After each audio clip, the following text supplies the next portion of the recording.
Can you kind of share some recruiting tips for what you look for, and then we'll kind of talk about moving from junior college to another level. And I don't want to say the next level because it's just from 2 year to 4 year. So let's kind of talk about what you look for when you're recruiting a player, and then we'll kind of add it together because you obviously they have the recruiting process twice. Yes, so that's an interesting to do. For me, number one, toughness. I want toughness Mm-hmm. because it's hard to teach toughness. It's not that you can't teach it; it's hard to teach it.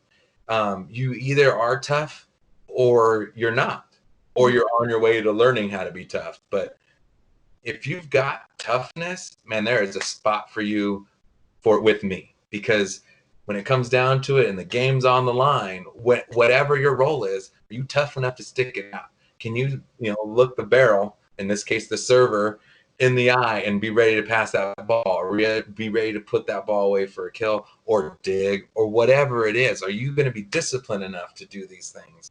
Mm-hmm. Toughness is key. If you're going to be all out, I need that kid. I can teach you how to hold your platform. I can teach you 10 fingers on the ball. I can teach your approach and your arm swing and whatever, staying low, all this stuff. I can show you those things. But if, as far as the toughness, hey, are you going to shy away from the ball? Hey, can somebody else do it for me? No, no, no. Yeah. So if you're willing to go after it and get after it and get dirty and work hard, and you have that nature, man, we're gonna get along, because in the end, I've got 6 on 6, or we're playing 6 on 6, and I got girls on the floor, and I know you're tough, and you're gonna fight, and you're gonna do everything that's in the best interest for the team, and it comes down to it.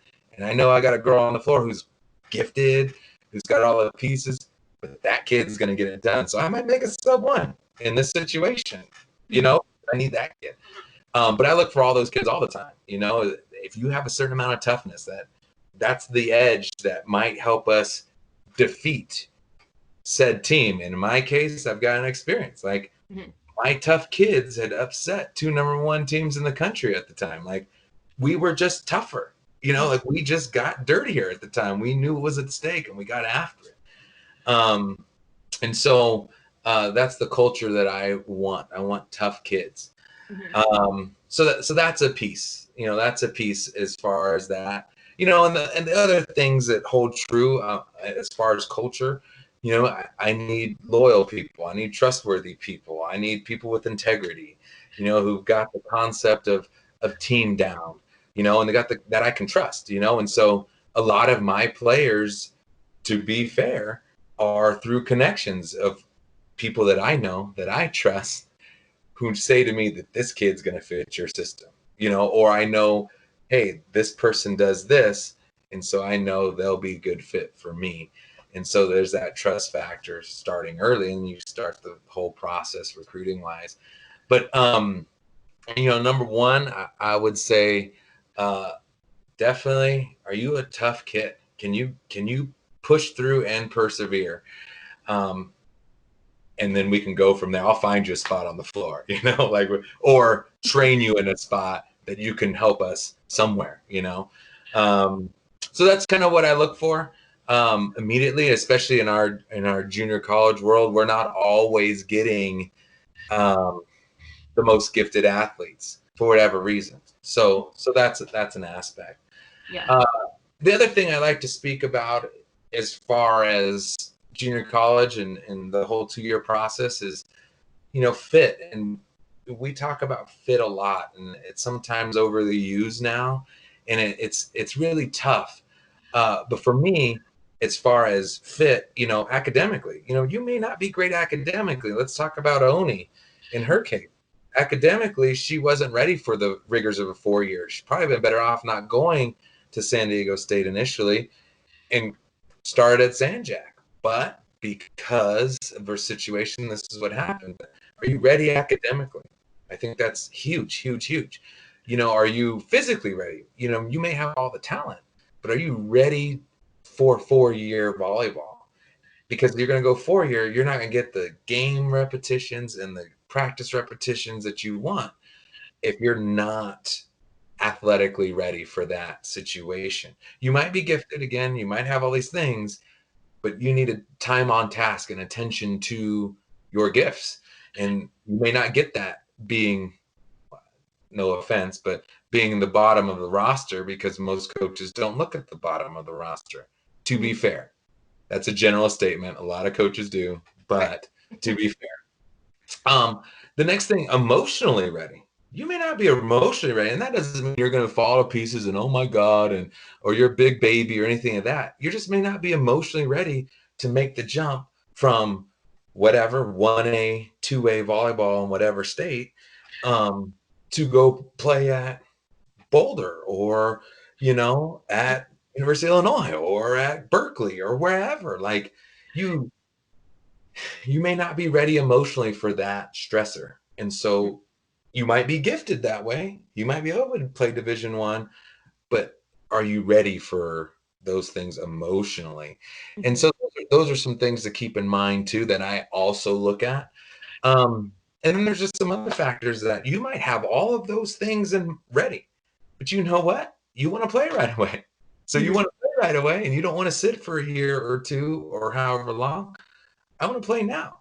Well, if you want to play and you're that good, come on, you'll play now and your talents will still show and those offers will still be there later if you're that good. Or you might open the door to other offers that you never knew about.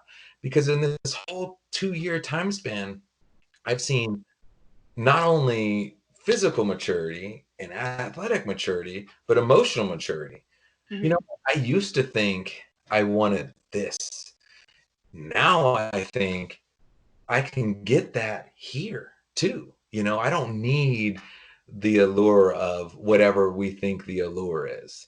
If that Division 1 moniker or Division 2 moniker, or whatever you think at the time.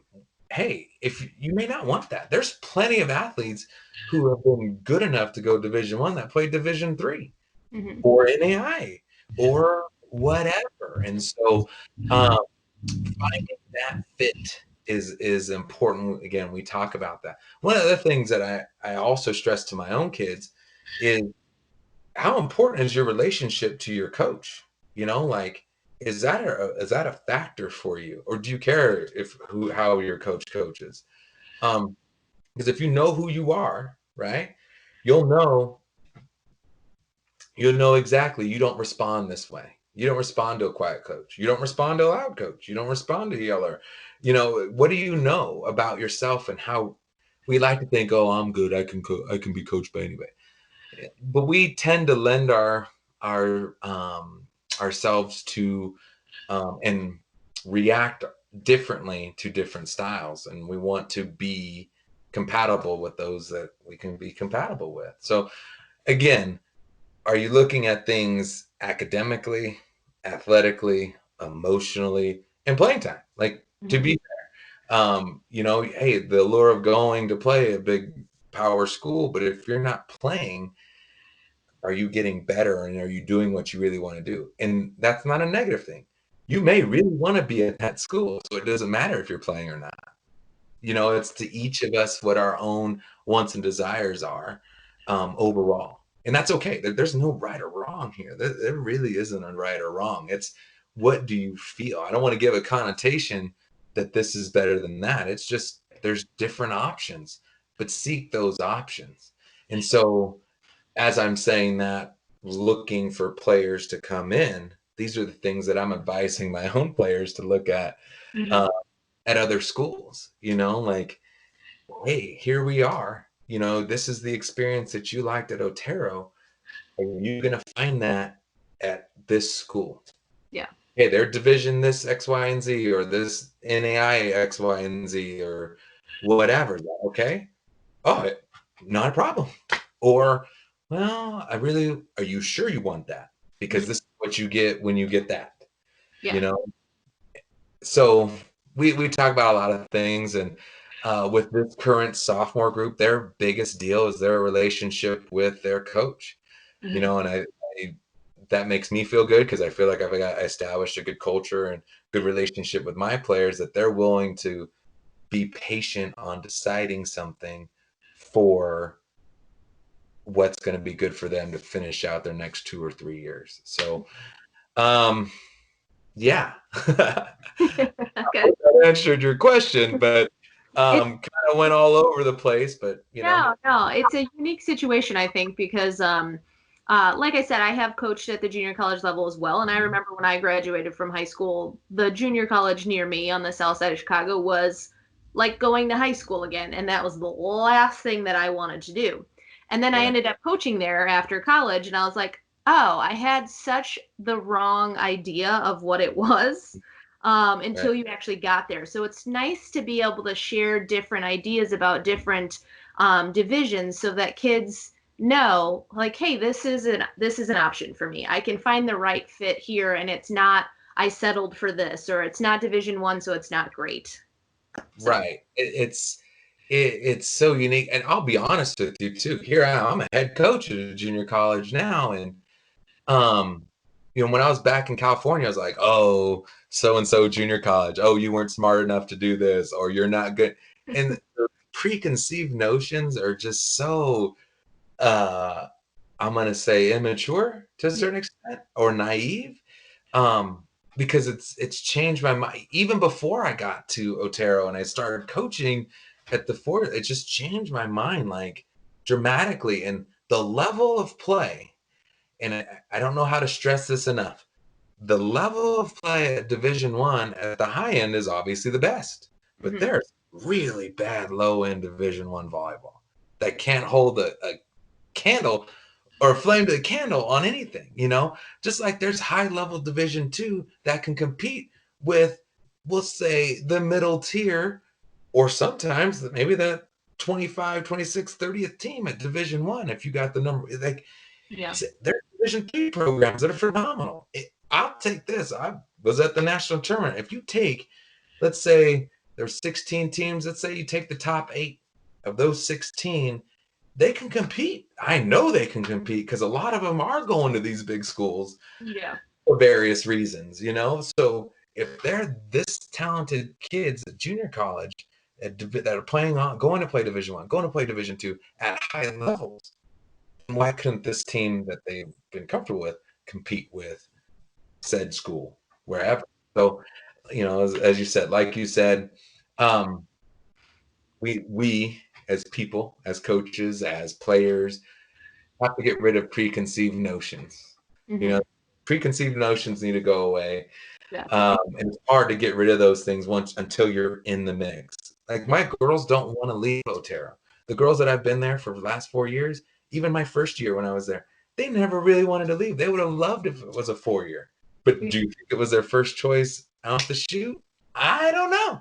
Yeah. I'll be honest with you, I don't know. I just ended up being there. So, Yeah. and throughout the years, so um, I guess that's part of do your homework.